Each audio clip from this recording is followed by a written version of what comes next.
Cordler talked about that aspect in one of our last About Kids episodes, about living vicariously through them, and I think so many parents do that.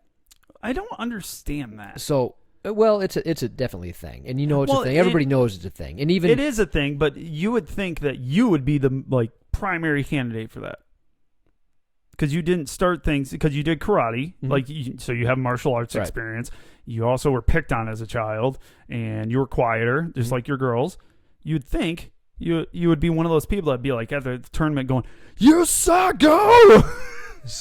The only reason I am not, is because I've read my way through parenting, because I actually want to do a good job. And that doesn't surprise me at all. So I deep dive on everything I want to know about. So, parenting and all that kind of fun stuff I did as well.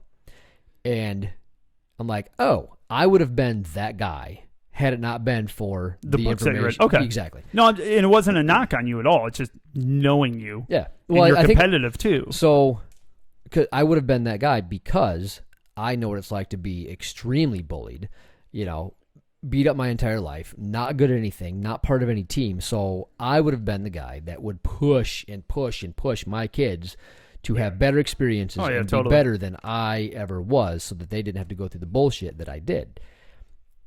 And I just had really big friends. Right. It worked out really well. I didn't have any of those at all. No friends. So, but in realizing you had a friend? No, I didn't. He might have been imaginary. That's okay, though. My dog. It was a little weird when it hit high school, but dog even tried to bite my face off. True. As a kid. Yeah, I remember that. And my current Good dog, story. actually. Good story. Anyway, so my current one actually did bite my face off. I didn't. She did. I didn't have my uncle there to protect me this time. You call your uncle. Where were you? I know. Puppy came and got me. It just bit my face. That really hurt. But my point is, she gets excited. Yeah, my point is, I didn't want my little girl going through the same thing. So in jiu-jitsu wise, I would have been the one that would push and push and push until she's really, really good at it. Yeah. But instead, I got lucky in the books I read. I got lucky in the fact that I'm willing to read the books, and I got really lucky. And we've talked about this on the podcast. The Gracie Bully Proof DVDs. Oh yeah, that's where you really started with them. So that's good. So I didn't have a gym. So the gym I went to didn't take kids until they were 8, and my kids were much too young. Late. It does. Well, a lot of people don't want to deal with understand the frustration. Yeah, people don't want to deal with 4 and 5 year olds a lot of times. So if you have a gym that takes them before then, consider yourself very lucky. Very true. So I'm like, well, I still want to practice and get them involved. So I heard about, because I follow all the jiu-jitsu stuff because I dig it.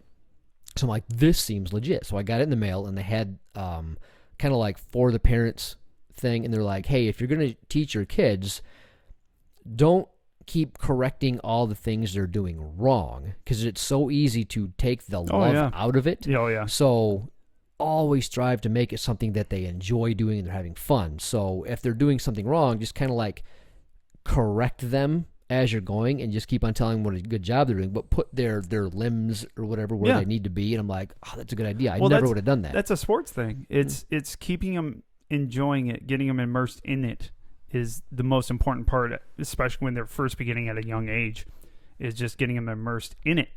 And it's not so much, no, you're doing that wrong. It's more, hey, great job. This is how we do it. Yep. And then you just go forward rather than sticking to a part that they're doing wrong. They'll pick it up.